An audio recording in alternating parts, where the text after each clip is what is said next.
Hi friends, இன்றைக்கி வந்து chicken குழம்பு தான் வந்து செய்ய போகிறேன். ஆனால் சிக்கன் குழம்பு வந்து கேரளா ஸ்டைலில் வந்து எப்படி செய்யணும் அப்படின்னு சொல்கிறேன். ஃபஸ்ட்டு தேங்காய் எண்ணெய் 2 ஸ்பூன் தேங்காய் எண்ணெய் ஊற்றிக்கணும். அப்புறமா அதில் வந்து பெரிய வெங்காயம் அதை வந்து நல்லா நைஸாக கட் பண்ணி போட்டுக்கணும். நான் வந்து 3 பெரிய வெங்காயம் எடுத்திருக்கேன். ஏன்னா சைஸ் வந்து ரொம்ப சின்னதாக இருந்தனால 3 பெரிய வெங்காயம் எடுத்திருக்கிறேன். இல்லைன்னா 2 பெரிய வெங்காயம் கூட போதும். அப்புறம் கொஞ்சமாக வந்து கருவேப்பிலை இது எல்லாத்தையும் போட்டு நல்லா வந்து வதக்கணும்.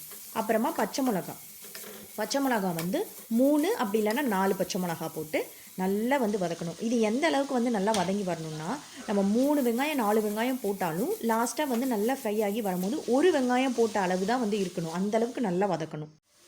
வெங்காயம் வந்து நல்லா கண்ணாடி மாதிரி வதங்கினதுக்கப்புறமா அந்த இஞ்சி பூண்டு விழுது வந்து 1 ஸ்பூன் சேர்க்கணும். சேர்த்து அந்த இஞ்சி பூண்டு விழுதோட வாசம் பச்சை வாசம் போகிற வரைக்கும் அதை நல்லா வந்து வதக்கிக்கணும்.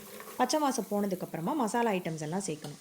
1/2 டீஸ்பூன் வந்து மஞ்சள் தூள், 1.5 டேபிள் ஸ்பூன் வந்து சில்லி பவுடர், 1 டேபிள் ஸ்பூன் வந்து மல்லிப்பொடி, 1.5 டேபிள் ஸ்பூன் வந்து கரம் மசாலா, 1 டேபிள் ஸ்பூன் வந்து சோம்பு பவுடர் அந்த பெருஞ்சீரகத்தூள், அப்புறமா 1 டேபிள் ஸ்பூன் வந்து பெப்பர் பவுடர், தேவையான அளவு உப்பு. இது எல்லாத்தையும் சேர்த்து இந்த வெங்காயத்தோட நல்லா வந்து வதக்கணும். இது வந்து கரிஞ்சிடலாம் கூடாது, ஆனால் நல்லா வந்து வதங்கி நல்லா வந்து வரணும். அந்த மாதிரி வந்ததுக்கப்புறமா மசாலா ஐட்டம்ஸ் எல்லாம் இதோட நல்லா சேர்ந்ததுக்கப்புறம் தக்காளி வந்து ஒரே ஒரு தக்காளி இல்லை 1.5 தக்காளி கூட போடலாம்.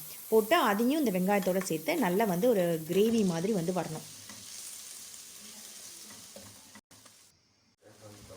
இந்த மாதிரி வந்து நல்ல கிரேவி மாதிரி ஆகணும். இந்த தக்காளி வெங்காயம் எல்லாம் நல்லா சேர்ந்து கிரேவி மாதிரி ஆனதுக்கப்புறமா இந்த டைமில் வந்து சிக்கனை வந்து ஆட் பண்ணணும். சிக்கன் எல்லாம் சேர்த்துட்டு இந்த மசாலா கூட சிக்கனை வந்து நல்லா மிக்ஸ் பண்ணி விட்டுறணும்.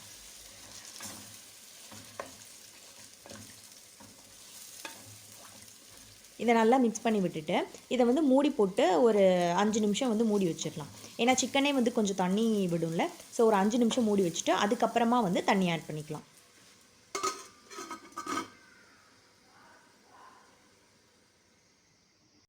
இப்போ 5 மினிட்ஸ் கழித்து இதில் வந்து 1.5 டம்ளர் வந்து தண்ணி, அதிகமாக சேர்க்க வேணாம் கம்மியாகவும் சேர்க்க வேணாம், கரெக்டாக 1.5 டம்ளர் தண்ணி வந்து சேர்த்தா போதும். சேர்த்துட்டு இதை நல்லா மிக்ஸ் பண்ணி விட்டுட்டு இந்த டைமில் வந்து உப்பு காரம் இது வந்து எது கம்மியாக இருக்கோ பார்த்து இதை வந்து ஆட் பண்ணிக்கலாம். இந்த டைமில் இப்போ இதை வந்து க்ளோஸ் பண்ணிவிட்டு ஒரு 7லேருந்து 8 நிமிஷம் இல்லை 10 நிமிஷம் வரைக்கும் கூட நல்லா வந்து கொதிக்க விடலாம்.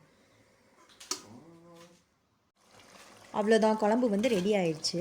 இப்போ பார்க்கும்போது தண்ணியாக இருக்கிற மாதிரி தெரியும். ஆனால் இந்த டைமில் நம்ம ஆஃப் பண்ணிவிட்டு கொஞ்சம் நேரம் ஒரு 10 நிமிஷம் கழித்து பார்த்தோம் அப்படின்னா நல்லா கட்டியாக இருக்கும். இப்போ ஒரு 10 நிமிஷம் கழித்து பார்க்கும்போது குழம்பு வந்து நல்லா கட்டியாயிடுச்சு. நான் வந்து பெரிய மண் சட்டியில் வச்சுருக்கறனால ரொம்ப கீழே குழம்பு கம்மியாக இருக்கிற மாதிரி தெரியுது. நீங்கள் வந்து இந்த குழம்பு வந்து ட்ரை பண்ணி பாருங்கள், ரொம்ப நல்லாயிருக்கும். ரைஸ்க்கு மட்டும் இல்லை புட்டுக்கெல்லாம் வந்து ரொம்ப டேஸ்ட்டாக இருக்கும். ட்ரை பண்ணிட்டு எப்படி இருக்குன்னு சொல்லுங்கள். பாய்.